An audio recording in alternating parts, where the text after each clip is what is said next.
everybody. I'm going to do a quick review of the Hunt Lead DVD. I finally got the chance to watch it in its entirety. And I have to say, this is one of the most enjoyable DVDs that I've watched. And so as you can see here, it is a 3 DVD set with over 8 hours of instruction. And back here it says 500 running minutes. There's a small section in which it's on the second disc, where it runs for maybe a minute with darkness and no thing. It's just probably a spot where they missed out on editing it out, but not a big deal. You will see these miniatures, but these aren't the ones that are getting painted. He kind of goes over some stuff with the use of them being right there, as he explains, like non-metallic metals are these two, and then I want to say it was flesh tones, but I'm not sure which one he used for that. I forget. You don't see him show how to paint this particular miniature, but this is definitely worth the money, in my personal opinion, to get. If you're looking to get something as a beginner painter, or if you just want to kind of kick your step up a little bit. So when you open it up, you get the discs right here, all 3 of them, and then in here you get a little pamphlet that tells you what's on all 3 discs. So we'll look at that. So in disc 1, you have Introduction to Miniature Painting, Prepping the Miniature, Basing, Painting Tools, Base Coating, Washing, Dry Brushing, Outlining, Skin and Face, Metallics, and then finishing up. The second part, if you decided you wanted to go beyond just the first part, is Advanced Painting, Working with Colors and Paints, Blending Techniques, Layering Techniques, Fixing Flaws, and the Human Form. The third part is Non-Metallic Metals, Painting Gems, and Advanced Basing. Now, I have to say, the Advanced Basing, unless you're going to look to do dioramas or something, you might have some interest in, maybe, but probably not. The Painting Gems, you probably can watch the first part and then watch the Painting Gems part and be able to replicate that. No problem. This is non-metallic metals. They were good.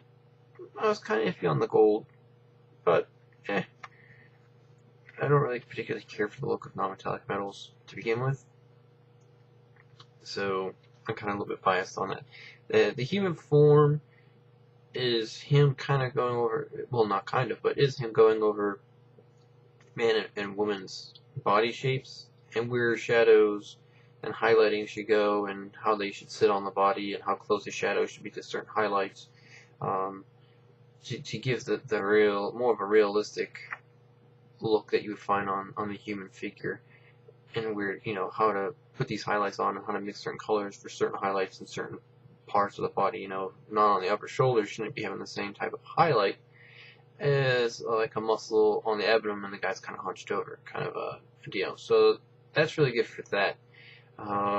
He goes over blending, which is wet blending, and he also goes over layering, and he goes over 2 types of different layerings.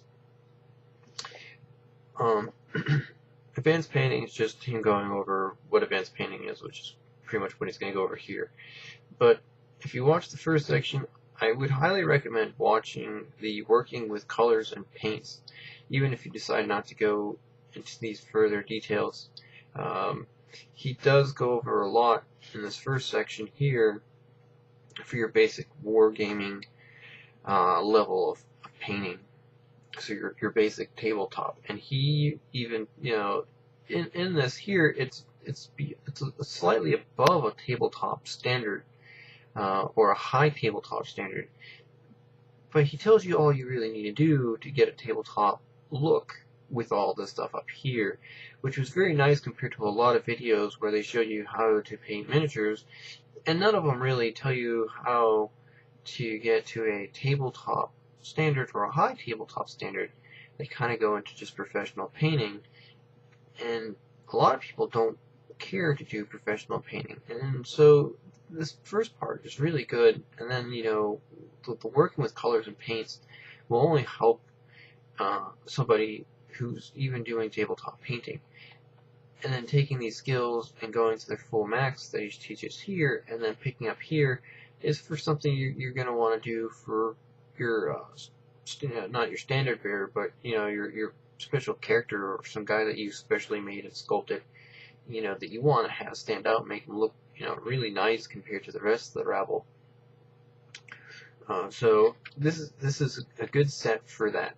The movie's a little bit old, but it's still relevant.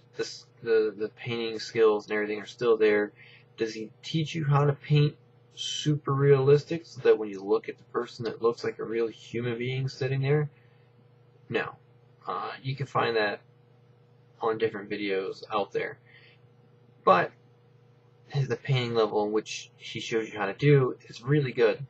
So this DVD is going to get you what you want, and it's going to look good if you take the time to practice and learn the techniques that he shows here.